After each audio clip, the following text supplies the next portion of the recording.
What's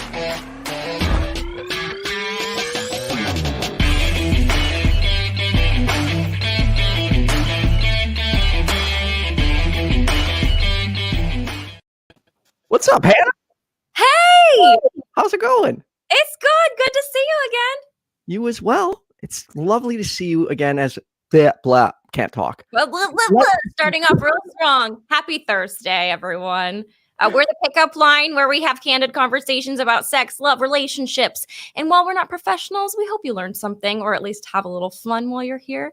And you can call in if you want to chat, 951-364-2430. It's on the screen if you forget. And tonight our topic is about dating and relationships, tips and advice. And we do have a professional with us today, Ethan. 3 weeks in and you're already a pro. You went over everything and I didn't have to say a word, dude. You rocked. I know. I'm trying to take that responsibility away from you because you have so much going on. Like I was just telling Shana, like this is not your channel. You have your hand is in so many different things. Like this is a mini series pretty much. So Yeah. We have Shana, yeah, of course. We have Shana Chow with us. She's a relationship and dating coach, author, content creator, and she empowers women to live their best love lives. And we are so excited to have her here on the pickup line with us to share her wisdom. Yeah. Thank you for having me. I'm so excited to be here. Yeah, thank you. Yeah. How are you doing today? I'm doing great. I'm in Vancouver, Canada area. Squamish, it's a small town. But yeah, I'm doing great. How are you guys? Fantastic. I wanted to ask you, how did you get into coaching?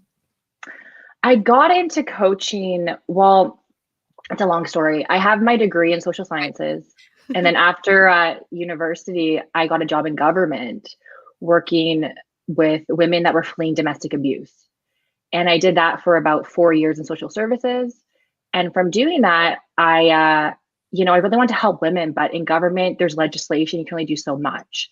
So I left government, I got certified as a life coach. I worked as a life coach. And then when I hit 30, I ended up leaving a really toxic relationship. And I couldn't really show up for my clients because I couldn't show up for myself. Wow. So I took a couple years off and I re-entered the dating world at 30.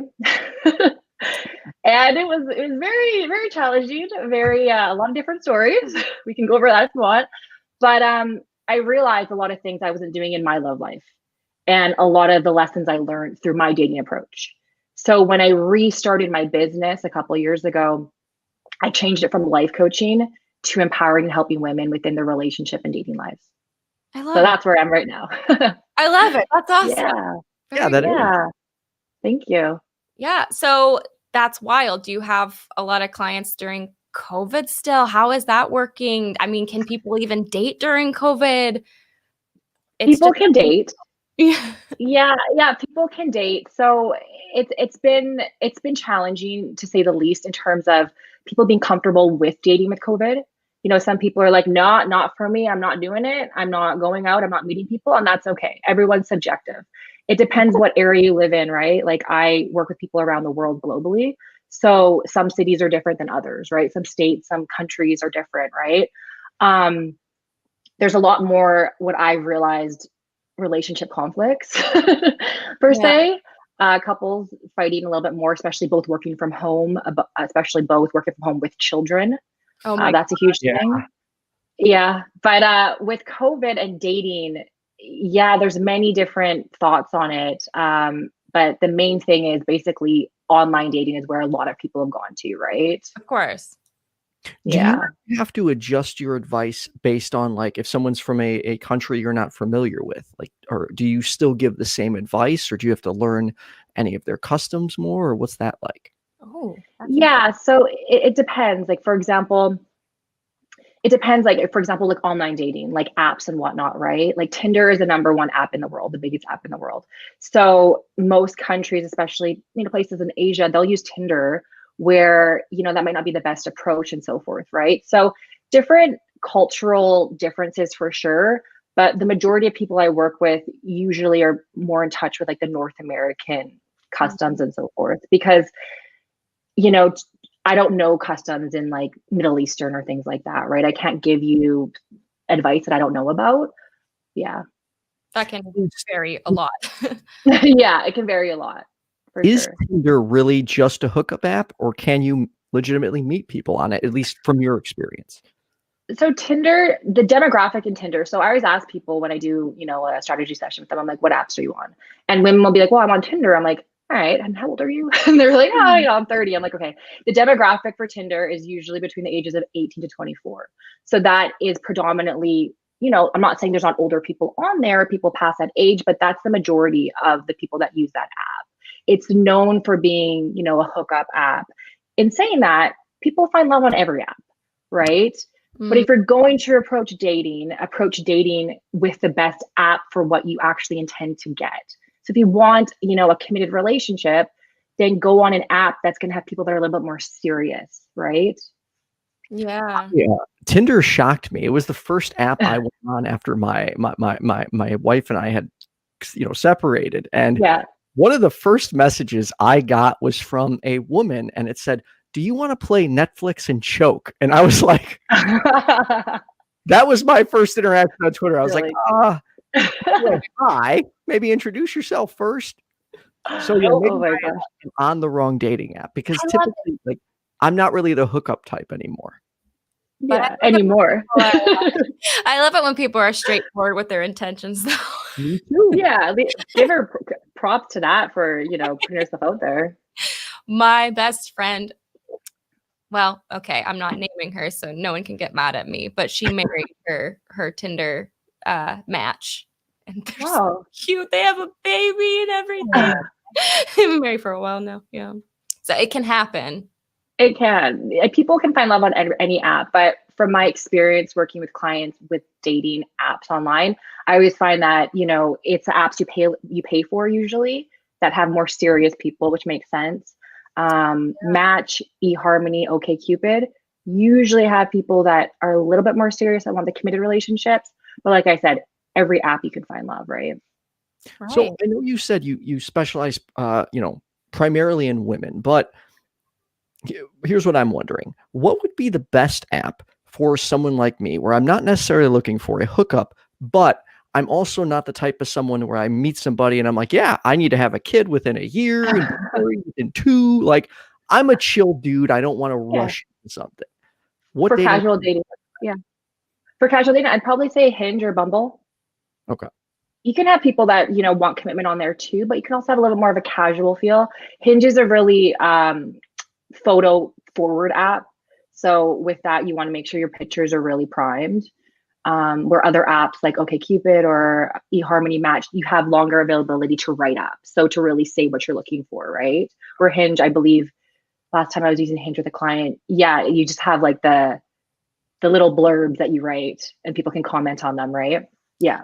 Do you help your clients make profiles? I do. Yeah, I do. That's awesome. You're like, yeah, I do. Yeah. wingman. So yeah, so in week 4 of my dating program, it's called the Queen's Game Plan. And what we do, if she chooses to do online dating, because that's not for everybody, but if she wants to do online dating, what we do, it's called Prime Your Profile. I actually have an ebook out right now. It's a free ebook. It's called How to Create the Most Enticing Online Dating Profile. So if anyone wants to check that out, they can hit it up on my website. It's a 48-page ebook. And I'll add it. Can you say that one more time and I'll add it to the YouTube? It's called How to Create the Most Enticing Online Dating Profile. It's for women, but it's you can find it. Things that can translate. Yeah, for sure. You can find it at Shana Chow /profile. Yeah. Perfect. And so we go over the profile and we make sure it's primed and the pictures. And there's a lot of things that women do wrong that we make sure they're not doing on their profile. Yeah. Yeah. Do you mind elaborating on that? For sure. So one of the main things is it takes people about 7 seconds to make a decision on your profile. So based on research, 7 seconds. So your initial profile picture, it really has to stand out. Your first profile picture, right? So it's like marketing one-on-one. If you ever take any marketing classes, the color red on women really pops. So always suggest a bright color like red so you stand out. So it's like, oh, maybe in red, right? That's a suggestion I always make. Also in regards to your profile picture, making sure that your lighting and your camera angles are on point. A lot of women, don't really, maybe not really know their face angles or whatnot, but up high on an angle is what you want to do, not like this. So it's less attractive. You're going to look, heavier. Yeah. If you're going to put a camera right in front of you like this, you want to go up high on an angle. Lighting also is important, like as we all know. Yes, just like that. But light is also very, very important. If you can, natural light's great. So go in front of a window and take a picture. Artificial light, get a little ring light if you need to, but put time and effort into your pictures. It has to tell a story of what life would be like to date you.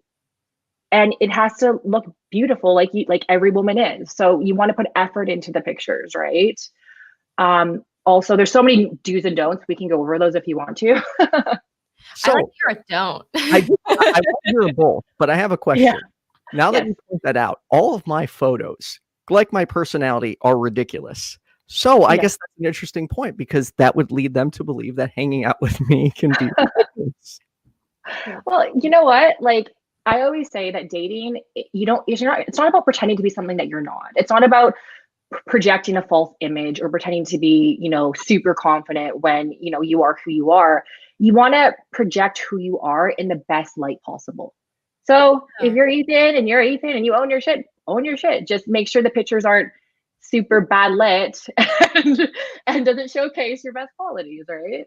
From a woman's perspective, take a photo right now for my from a woman's perspective, or my perspective, I shouldn't generalize, but when I see badly lit photos on a man's profile, I instantly just think like, am I going to be murdered? Right? Yeah. I can't really see your face. I mean, Or you almost think that like there's no effort put in, right? Yeah. You can't put effort into your profile, like a free app if you're using it. What are you going to put into this dating situation, right? Right. What is your advice on filters? And here's the reason I ask that. I see no problem with people using filters in their photos. However, if your dating profile is all filtered, it's to me, that's like a red flag. Like it's like, oh, for sure. Can you, like, I always make sure like you see my crappy photos as well as like my good. No, because honestly, I never want to show up to a date and have a woman look at me and be like, you don't want to catfish? Like, no. I make sure you can see me from like 10 different angles so they can make a very clear and concise decision. Yes, this man is either attractive or not. Yes. No, filters are a big no-no. In the ebook, it's no filters. So no Snapchat filters, no overly filtered, don't Photoshop your pictures so it doesn't look like you have a nose. Like, you know what I mean? You want to show what you naturally look like. Yeah. I don't mean don't touch them up, because let's be honest here, in this day and age, everybody touches up their photos a little bit. Right. But there's a difference between overly filtering your pictures and touching them up a little bit. Right? So no Snapchat filters, no pictures of you looking like a dog. You know what I mean? Like none of that. Snapchat filters all natural. You just change the shape of your face entirely. People act like they don't, but I'm like, that's not what you look like. Like, you're not fooling anyone. Exactly. And the thing is, like, men know when you use a filter, right? And let's be honest, anybody can look good with a filter on for the most part. Yeah. Right? So you want to be different. You want to show out. You want to show up. You want to show what you naturally look like in the best possible way without a filter. Yeah. Mm-hmm. See, I feel like, and this is like a weird honesty thing for me, I don't even want my pictures to be deceptive. Like, because I have this weird quirk where I don't even like white lies. Like, I try and just say exactly what's on my mind, which can frustrate people. But like, I just don't like lying. So I don't even want my photos to look like they're lying. I know that's weird. Maybe that's a hang up of mine, but that's good. That's great.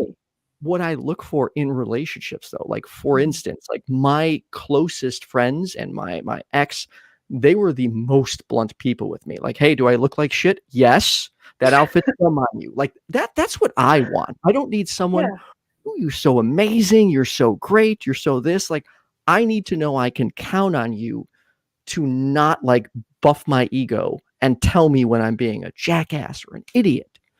Yeah. That's what you need in a partnership, right? That's what you need in a relationship. You need somebody to call you out on your shit, right? Yes. If you have somebody who's gonna, filter everything, sugarcoat everything, that's when, you don't create that strong bond together, right? So it's good that you're straight up like that, right? I'm sensitive. I need a little bit of fluffing. Yeah, all time appropriate, right? If you're on the first date with somebody and they're like, I don't like your shirt, like, I don't care. I'm gonna cry. Yeah, you don't want that, but oh I think a humorous story for you, Shana. Yeah. After I went on my last date, I'm kind of goofy and random. I was like, I wonder like what she thought. And you know what I did? I drew up a survey. Why? Oh my gosh. Yeah. I said, okay, yes. Continue. Out. She thought it was the funniest thing ever. It surprisingly worked. It got me a second date. But I was like, man, I'm going to send this to all my exes. Here, you can feel free to tear me apart. Let me know where I suck and where I'm good at. Man. You know what, though? That, I give you kudos to that. Because, like, if you were my client, I'd be like, don't do that. But the fact is that, like, you were true to who you are. And you did something different. You stood out. And that's what I always tell my clients is, like, it's not about pretending to be something you're not. Be who you are, but you want to highlight who you are in the best possible way, right? So that's actually, I'm giving you kudos to that. That's a crazy amount of just like willingness to be roasted that I don't have. Whoa. It's not just that. It's like everything. Like even with, for instance, and we don't have to go too much into this, but like with sex, if I'm bad at it, I don't want a woman being like, oh, you're so good. You're so this. Like, be like, hey, dude, you didn't do this right. You didn't do this right. Here's how you can improve. Great. Let's work on this. Let's fix it so I can make this the best possible experience. Exactly. I mean, if you don't tell your partner what you like in bed, they're not going to know. Right. So, and it's so crazy because like you think that in a partnership, you're lying butt naked with the person. They see your most vulnerable time possible, but yet you can't talk about it. So I've had female clients that, they're not happy in their sex lives. And it's like, well, if you don't talk about it, they're not going to know. And you need to talk about it from the beginning. Because if in the very beginning of a relationship, you're saying, oh, yes, it's great. This is great. This is great. And it's not great, he's going to continue doing the same thing. Right. A man needs to be validated and told what is good and what's working in order for him to continue doing it or change. So, yeah, I'm right with you there. Yeah. The sooner the better, too, because then all of a sudden you're like, you know what? I haven't liked this thing that I pretended to like for this many months. And now everyone's uncomfortable. Exactly. Or if you have something, that, everyone has their thing. Okay, let's be honest. Everyone has their things that they turns them on or what have you. And if you keep that inside of you and you're with somebody, say for like a year and a half, and all of a sudden a year and a half into it, you're like, I like this fetish. They're like, what? Like if you would have said that from the beginning, not the very beginning, but like in the beginning stages, it would have been a lot different. They could have been like, okay, let's work with this, right? So it's when we hold back our intentions or what, turns us on, what we like, our desires, that it actually nips us in the butt later on. So you need to be real, authentic in the beginning. Yeah. And I read an interesting article where they had said they had recommended if you're both comfortable, of course, that watching porn together is healthy because you find out what your partner is into. Yeah. Yeah, I agree with that. It's true. Studies say that if you watch porn separately by yourself, some people consider it cheating, some people don't. I don't.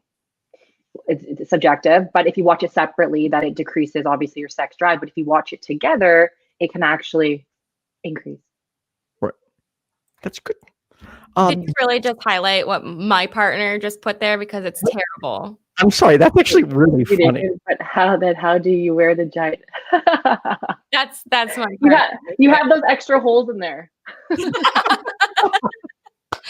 That's how you do it. Neither of us do any panda play, but you do. I'm no hate. Yeah, no. You had said we were going to go over some other like do's and don'ts. Oh, what do you think? Of the dating profile? Yeah, sorry, of the dating profile. Oh, yes, for sure. So research says that no selfies, no mirrored selfies, that it actually comes off as being a bit conceited or a bit try hard. Yeah, mirrored selfies. You're okay, just not like in front of a mirror selfie? A mirrored selfie. Yeah, the mirrored selfie. And it's a little bit, I don't know. That's what some of the research said last year about just not do mirrored selfies, which kind of like these things. Or like so when you're in front of the mirror, like the mirror's in front of you, and you're like the camera mirrors your face or something, but like a mirror selfie. A mirrored selfie. Yeah. Other one was no duck lips. The females are like, like that I'm talking about, the duck lips. No overly sexual photos unless you're gonna want to get approached by the wrong type of men. But no, bikini shots. No, super sex eyes. Another one was not overly professional photos. Oh. So, because the research said that many people, if you have most of your pictures on your profile as professional, people will think it's a fake profile. Oh. Catfish. I totally agree with that because I actually, whenever I see those, I pass them up. I'm like, nope. Wow. Yes. Yeah. So like if you're a female, say you're an actress or a model and you have some really banging pictures of yourself, great. But if all of your pictures are all these professional photos and you're on the app for like a month and you're not really having that many great connections because people aren't really engaged, you know what I mean? Ask yourself, put some more real photos in there. Yeah. Oh, that's a good point. So you can like put like one or two maybe, but like have like. I always suggest none. None at all? None. Yeah, none. But if you have a banging picture you really want to add in there, then add it. Don't make it your profile picture. Don't make it your main profile picture because they're going to look at that. That's the main picture and be like, this looks fake, So I wouldn't put it as your main one, but I always suggest none. I completely misunderstood. I get it now. Like, so no professional like photography or modeling pictures, right? Yeah. I was picturing like, don't wear like a pantsuit. Oh, no pantsuits allowed. Like, what if you're like a businesswoman? No, I don't. Sense. But people will think you're fake or catfishing. It makes sense. Yeah, for sure. Photos with another gender, like for instance, because I've seen some people, it'll be a woman and a man in their dating profile picture, and that always like throws me off, especially if it's they're single looking for someone and they're not in a polyamorous relationship. It's like, I don't know. I feel like that could be a turnoff. I think that I don't suggest having, even if it's your male best friend, don't put them in the picture. It's just going to confuse people. There's no point. Your profile pictures are meant to highlight you and only you. Right. So this is what life would be like if you went on dates with me. You want to tell a story of what it's like. And I always suggest that you can have one social picture with up to at least, up to 4 people maximum.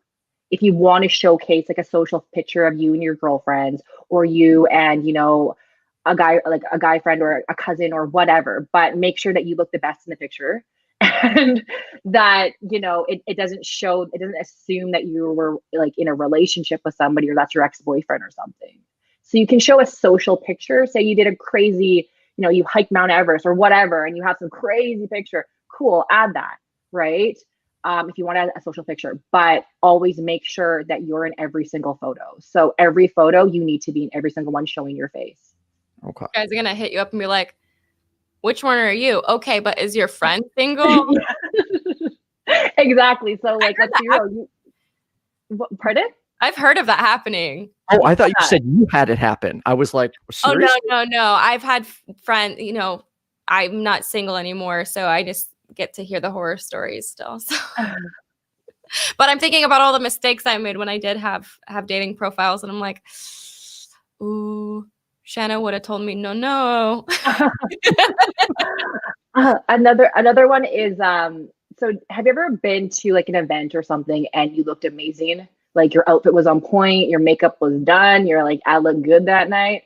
Another problem is another no-no I say is that women add pictures of themselves from the same outfit or same evening. So they'll add like the same outfit, but like 3 different photos. and you're wasting the photos at that point. You want to make sure that you're showing different variations of your personality and life with you, right? Okay. So don't add 3 pictures of you, you know, in the same outfit. Diversity. Yeah.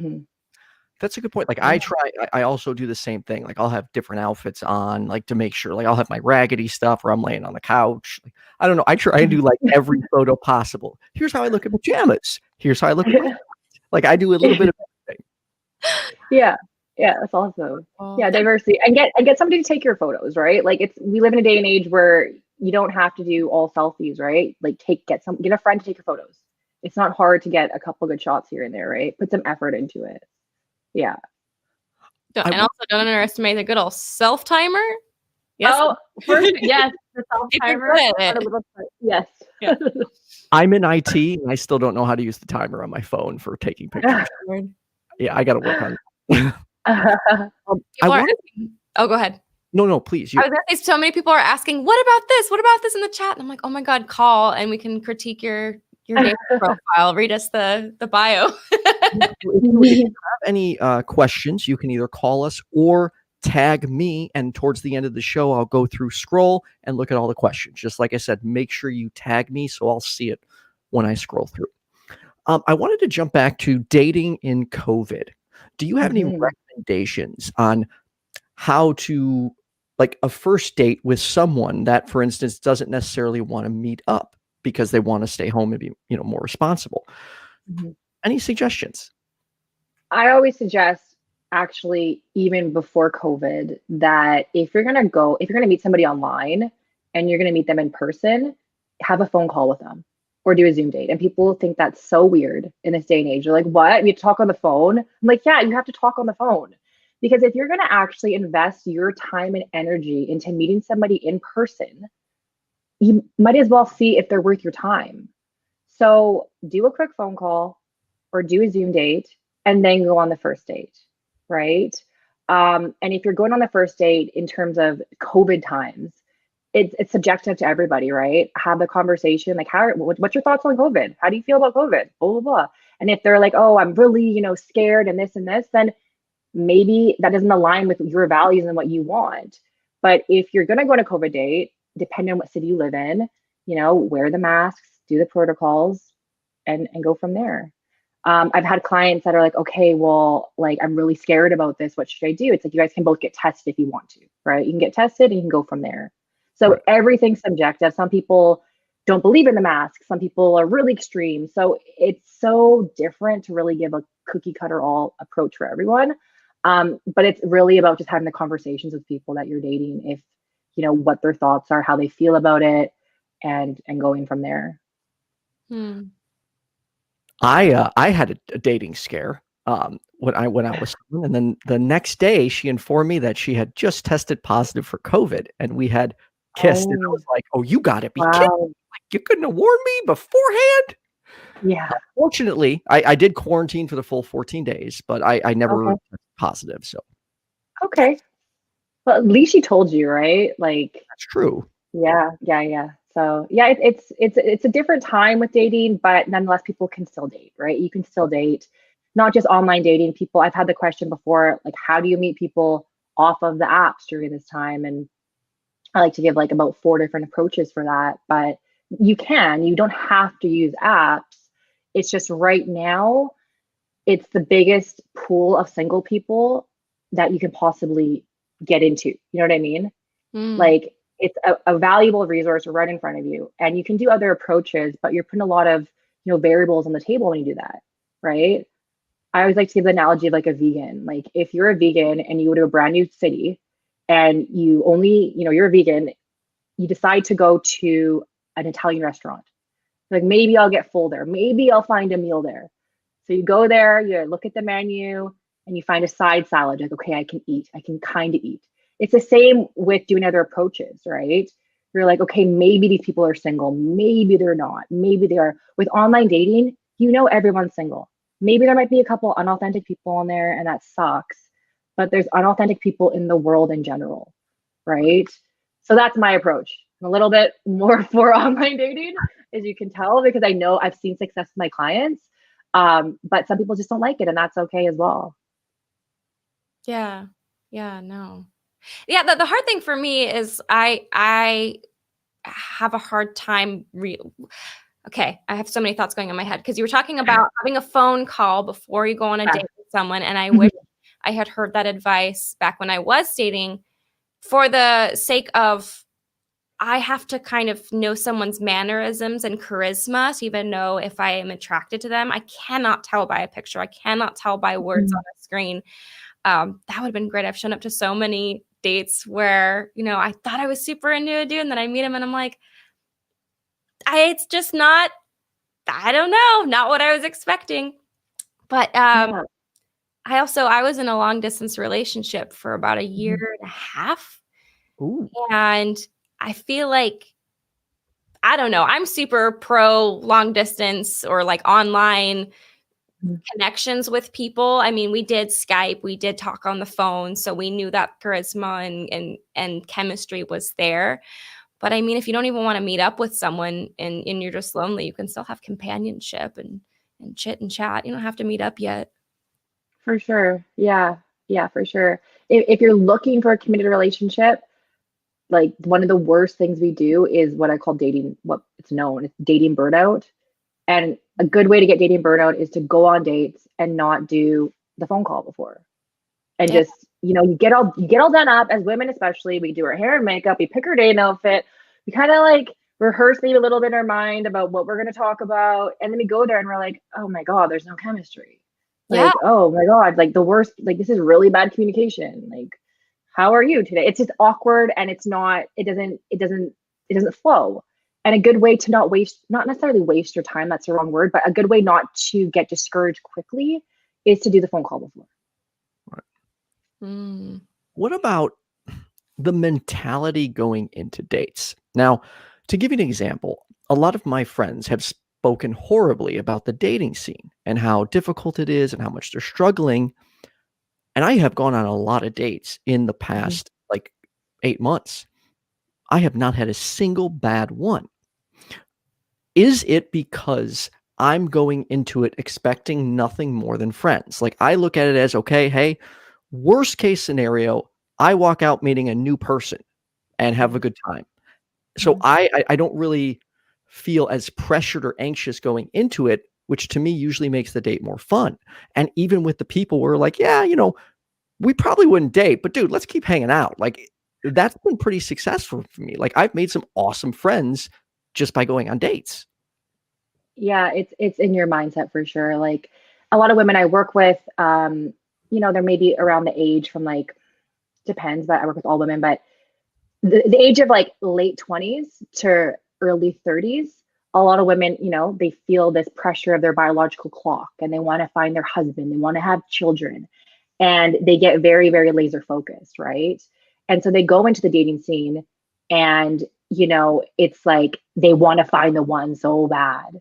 And their mindset is really, it doesn't serve them, right?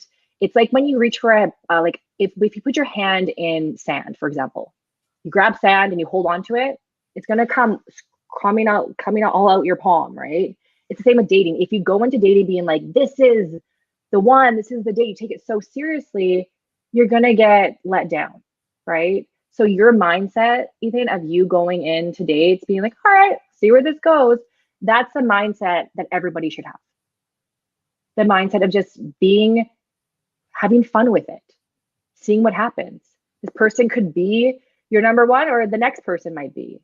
And it's when we get so serious and so in our head and think that we have a ticking time bomb going off, that's when we do ourselves a disservice.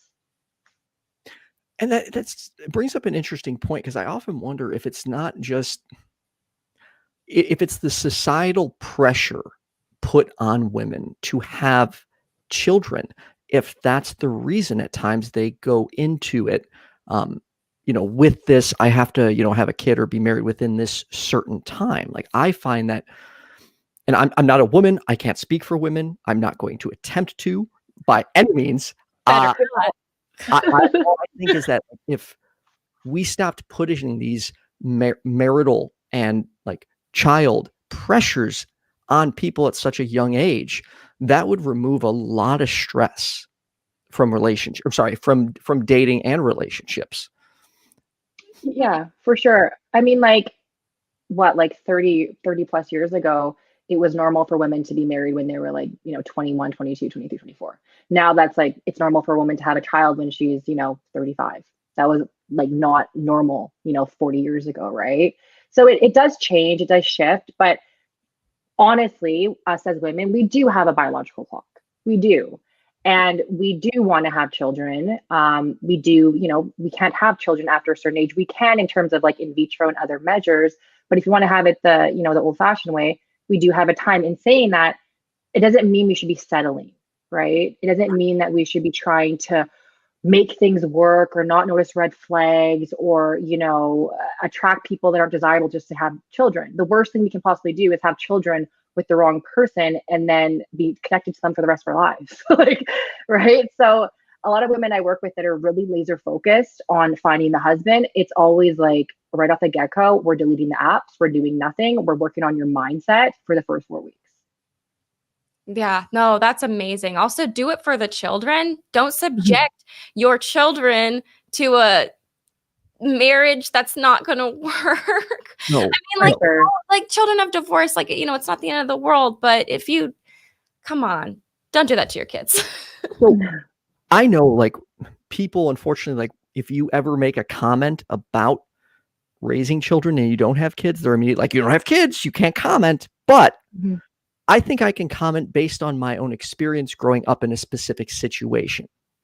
To women always, that look for the father figure or just are scared that their child is going to be, alone or not have a parent. Do not settle with somebody just because your kid needs a father. I have been in that situation before. I was that child where, a parent was more interested in making sure I had a father than making sure she and I were happy. And that is a problem I see so many people do, and it drives me nuts because here's the thing. You end up fighting with your partner, and then both of you end up taking it out on your child, whether you mean to or not. Don't do that. Look for someone that makes you and your child happy, not a placeholder for your child. Sorry, that it just frustrates me because I had seen this person was dating for 3 months and was made a post that she's moving out of state with this new man, the love of her life, and I'm just like, that pissed me off. I'm like, okay, my mother met my stepdad, picked us up, and moved us to Mexico, away from my family, away from everybody. That was shocking. That was terrifying. And it absolutely sucked. And our relationship was never the same. So please, please, women, don't do that. It sucks. It hurts your children. Don't settle, ladies. Don't settle, ladies. You deserve to be happy. Yeah. Sorry, was that mansplaining? No. I can tell you're passionate about it, Ethan. Yeah. It's definitely warranted. Yeah, it's about going into dating as women to empower yourself. So not going into dating so that you're trying to check his boxes. You're trying to check your own. Okay. Take your power back, take your life back, and date from a place of empowerment. Do you check my boxes? So many times women, we fall in love with the idea of people. We fall in love with the idea of a man, and women get really excited. And after the second date, you're like, but what would our wedding be like? And it's like, whoa, slow down. But women do that. Women do. And it's about really taking that back and realizing that you have options, and dating should be a fun process. And if you are having that energy that you're putting out, that you're like, oh my God, I need to find my husband, this, even though you might be not saying it out loud, but if you're thinking it inside, the energy you're projecting isn't playful, it isn't attractive, it isn't confident. You're dating from a place of lack. And when you date from a place of lack, it doesn't attract people. You want to date from a place of abundance, a place of happiness, a place of let's see what happens. That's a place of optimism, right? So that's what I work with women a lot on doing. Yeah, that's an amazing way of looking at that. It is. So how do you think, what advice could we directly give to women that would help improve their mentality going into a date? Improve their mentality. Well, there's many different tricks and things I work with women on doing. Mentality, obviously, like I said, is making sure that you know that you are the queen of your own life. Okay. Make sure that you know that you have everything inside of you, and the relationship will add value to your life, but you're valuable by yourself on your own, right? So tricks I tell women to do is, a lot of times women get really in their heads in regards to the outfit and what they're wearing. Make sure that you have at least 3 pre-planned dating outfits. Okay, at least 3. So a sporty, a casual, and a dressy. Okay, that way you know what you look good in. You don't have to, 10 minutes before be like, have all your clothes on your bedroom floor. Make sure you have that pre-planned. Okay, make sure you have questions that are, a little bit different in ready to go. For example, I always tell people to do hypothetical questions. Obviously ask the regular, what do you do for work? That kind of thing, like that banter back and forth. But hypothetical questions make you stand out more. It makes the engagement, more real, a man more on his toes. So have questions kind of already pre-planned in your mind, and go into it thinking that you might not ever see this person again. Okay. Because if you think about when you're on vacation, for example, ever been on vacation and you meet someone, you're maybe even more so outgoing or more happy, or you'll talk to strangers, you'll make jokes with random people, right? When you're on vacation, you're not going to see people again. Maybe you might add them to Instagram and you'll see their pictures here and there or whatever. Your approach on vacation is that carefree approach. You want to have that same approach with dating. You want to be fun, you want to be playful, you want to show different sides of you and not take it so seriously. Yeah, definitely. I think that'll totally just sabotage it. You go into it all stressed out. You're not going to be your best self. But yeah, I love what you said about being okay with yourself first before trying to fill that void. That going into it with lack. I think you said that was amazing. I didn't find my partner until I became okay with being with myself alone. It's that whole like love yourself before you love other people, which we all have opinions about that. It's so true though. Like it's so true. When I was 30 and I was dating, I dated prematurely, and I was dating from a place of lack, right? I was going on a lot of dates, and it wasn't until I took a step back myself, and really just kind of focused on what I wanted and all of that I actually am with an amazing partner right now. Right. So it's when we try to rush things, and when we try to fill voids without filling ourselves first. Yeah. My mom always said, interview. It's all just an interview. True. But interview in a very, the word interview, it's almost like, I don't like to go away from the word interview, because so many times in dating, it turns into an interview. And that's not what dating should be, right? Like what do you do for work? What do you do? What do you like? I like that as well. It's like, no, it's like, let's talk about, where would you go tomorrow if you had a jet? Where would you go? Let's talk about that. Let's talk about what your passions are. Let's talk about things like that to actually find out who somebody is, right? Right. That's what I was trying to get my client to do, is get into the hypothetical questions a little bit more. There we go. And you really get to know someone. What about for the older crowd, people 40 and above? Is any of the advice different for them, or is there any more specific advice we could give an older crowd? So there's dating apps for different demographics. Silver Singles is good for 50 plus. There's also Our Time, which is good for 50 plus, I believe. Yeah, I think there's also one. Match has an older demographic. So yeah, I mean, men are men and women are women. So even if you're over the age of 50 or 60, you want to find love, it's still the attraction, it's still the communication, it's still highlighting the best qualities that you have to offer. Maybe there's no pressure there, to have children because you already have children, or you didn't want children or whatever, but you still have to create that excitement, attraction, and the anticipation of him to want to know more. Right. Mm-hmm. Have you ever had to deal or give advice when it came to like religious differences in relationships? No. I most couples, actually, wait. I had one couple that it was a bit of a difference, but it wasn't a huge deal breaker. She was Catholic, he was not religious, and she wanted to go forward with a Catholic wedding and this, and it basically came down to, is he going to be okay with that? And it came down to compromise. But I mean, in the initial stages of dating, I'm not talking about the first date or what have you, but if religion's really important to you, if somebody, you want to marry somebody who's Jewish, or you want to marry somebody who's in the same religion as you, that should be something that should be talked about in the initial stages, right? Because you don't want to, be 3 months, 4 months into it, and then you're like, wait, you believe this, I believe that, you won't compromise, and that's something you don't want to invest your time into, right? Right. Yeah, interesting. Yeah, I don't know. I was gonna comment and be like, yeah, that hasn't really worked for me very much, but I ended up insulting someone.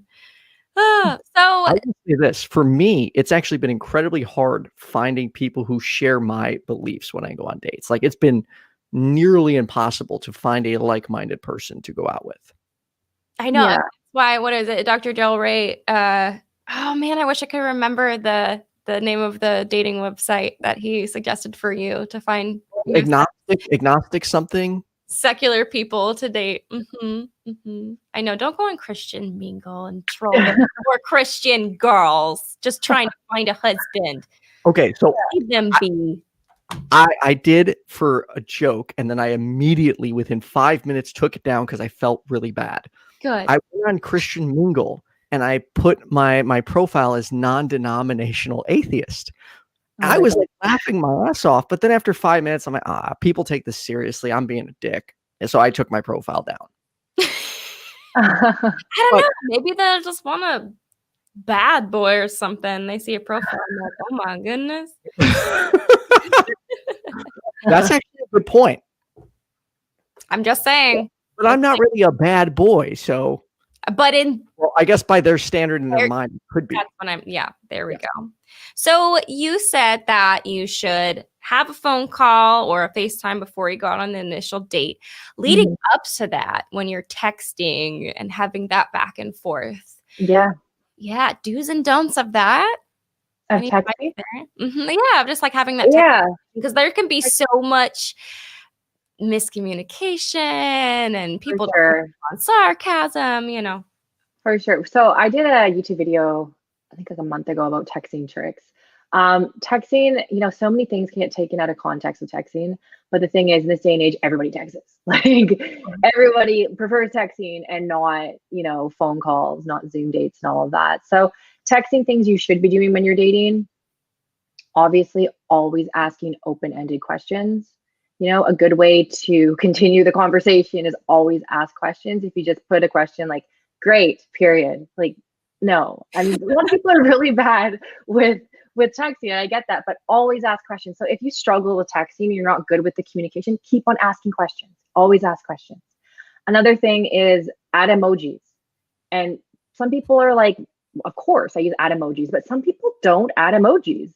And I'm not saying go emoji overboard, but emojis are a really good way to showcase your mood and be really playful and flirty. Okay. Don't put 20 hearts or whatever, but do like with emoji like that, with the hand like that, or the eyes like this. Like, be playful, be flirty, like emojis will add to the conversation. Yeah. I agree. And yes, one of my buddies, or well, never mind, I'm not gonna say names, but one of my buddies gets annoyed with my overuse of like exclamation points or the occasional extra emoji, and I'm just like, to me, it illustrates my mood in that moment, and I think like it gets a point across better. It also can make things seem less dry. Like, let's say someone asks you an open-ended question, Mhm. And your response without an emoji can look stiff depending on what it is. Adding that emoji can show that you meant it in a more playful way. Exactly, exactly. And the thing is, it's like some of the feedback is like if you use too much emojis, it comes off as immature. But it's like, if you're a playful human being, if that's part of your personality, put the emojis, Yeah, you're like me. Exactly. Like I have a girlfriend, I'm not gonna name names, but she's the sweetest woman. Like such a big heart.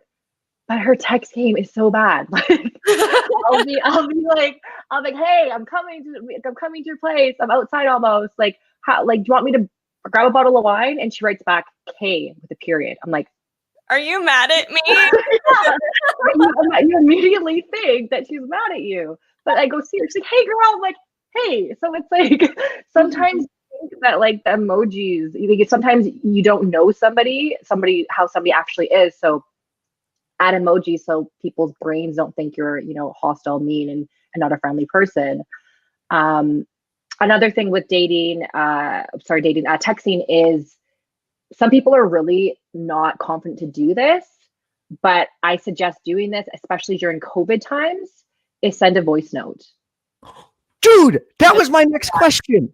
I'm Yeah. so glad. Okay, so I was going to ask her, like, is it weird that after like a couple things, I will send a voice message because I'm like, hey, you know what? I want to take it to the next level. I want them to hear me, hear what I'm like, and hear how I interact.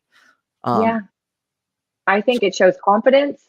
I think it shows your voice. I think it shows your demeanor. I think it's great. I think it's a great thing to do. I think voice notes are great for texting. Some people are shy and don't like it, and that's okay. But I guarantee you, if somebody's into you and you keep on texting back and forth and you send them voice notes all the time, they're going to get the courage to be like, hey, like they're going to do it back to you. They're going to. Maybe it might take a little bit of time, but if they're into you, you're not going to keep on listening to someone's voice note and be like, great, my day was good. You're going to do it back. Right. So I think voice notes are such a good way to, express your feelings, express your voice, express your tonality, your sense of humor in this day and age, right? Especially during COVID.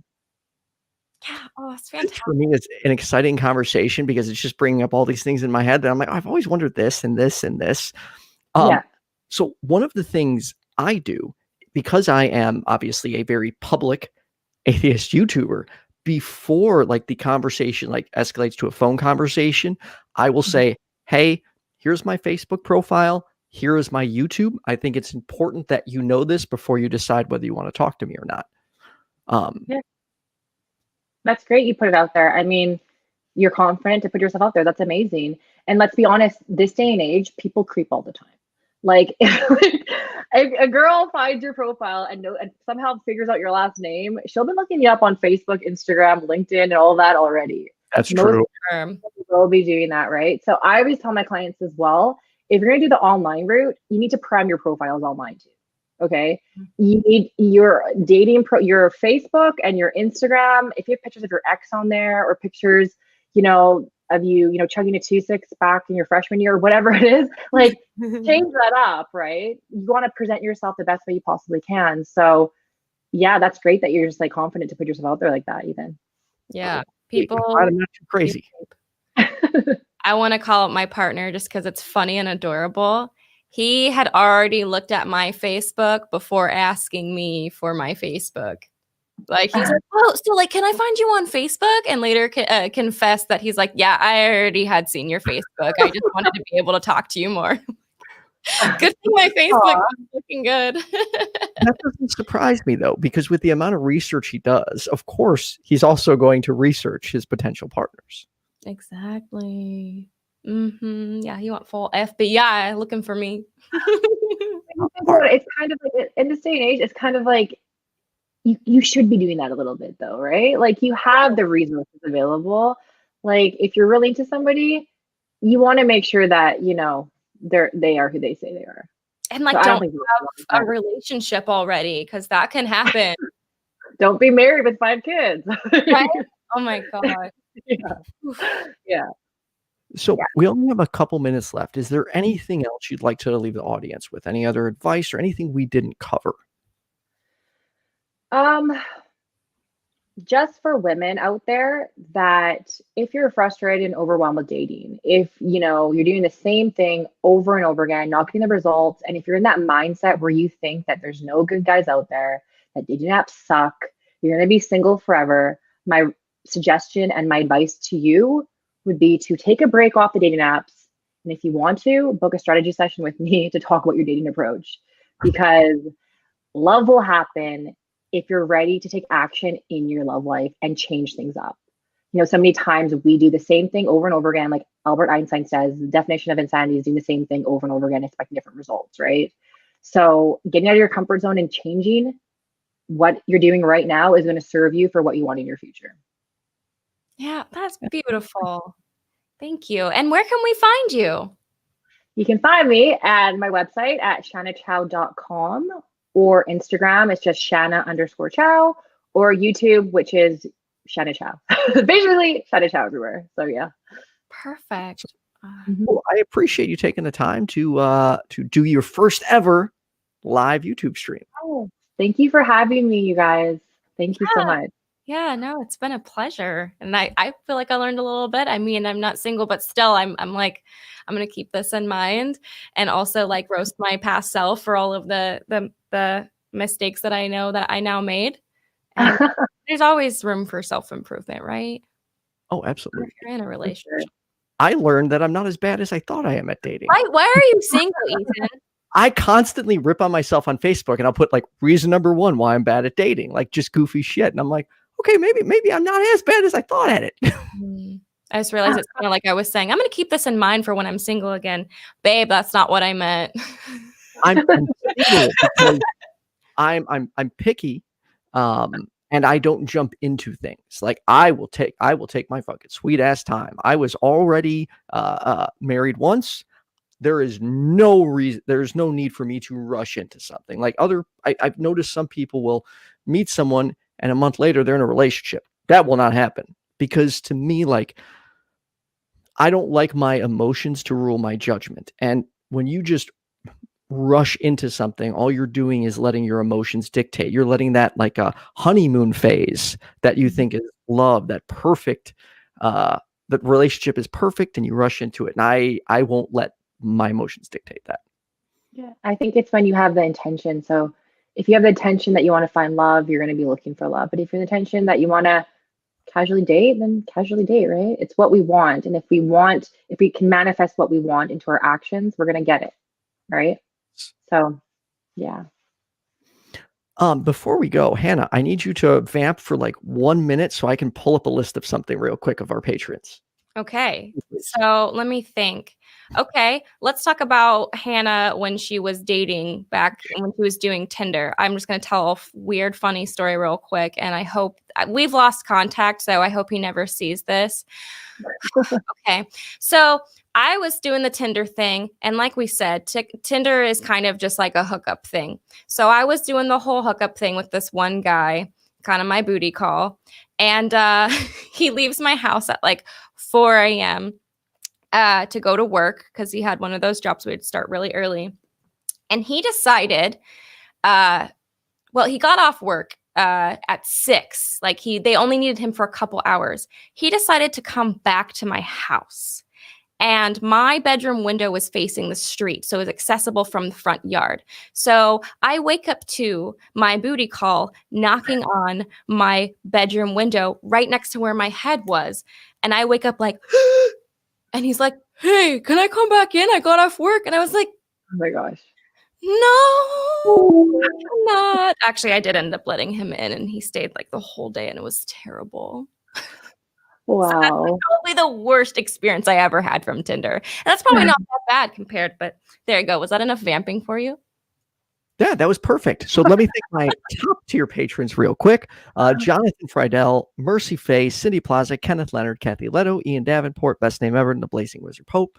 Thank you so much for donating to this channel. And if you like what we do, consider becoming a Patreon for as low as $1 a month. I think that's all I got. Thank you for the mods. There was one more thing I forgot to cover real quick, which we should have earlier, but I'll sum it up in like 1 minute. Consent. So you're on a date, you're having drinks, you're having fun. In my opinion, if you are invited back and someone is intoxicated, you do not sleep with them. Unless you have prior consent before intoxication, then you wait till the next morning. That's where I stand on that. Okay. Sorry, I'm pretty strict on that. Like I have told you that before, like how I had asked a woman before we had like before you did shrooms, like, hey, we're gonna be tripping if anything happens. And I was like, that's most guys I feel like wouldn't ask. I'm sorry, I am not gonna wake up the next day having someone look at me like, what did you do to me? Like, fuck, screw that. Like, your show, you can swear. Yeah, and I don't know, consent is important, and to me, you shouldn't violate someone else's body when their mind is not sound. And additionally, have some pride. Like, if I'm with someone the next day, I want them to be like, yeah, I tapped that, not like, oh, what did I do? You know what I mean? Seriously, though, like, I want someone walking away like, hell yeah, baby, that just happened. I want enthusiasm. So, anyway. So moral of the story, we don't know why Ethan's single, but I could give you a list of why I'm single. I am not a great catch by any means. Anyways, if you like what I do, like and subscribe and click the notification bell to get notified every time I go live. And if you want to see more from Shana Chow, I have her links in the YouTube description. Shana, thank you for joining us. Thank you. Hanna, as always, it's been a blast, and we'll be back next week. It'll be a solo show with just Hanna and I. Yeah, see you next Thursday, and thank you, Shana. Bye, thank you. Hi, everyone.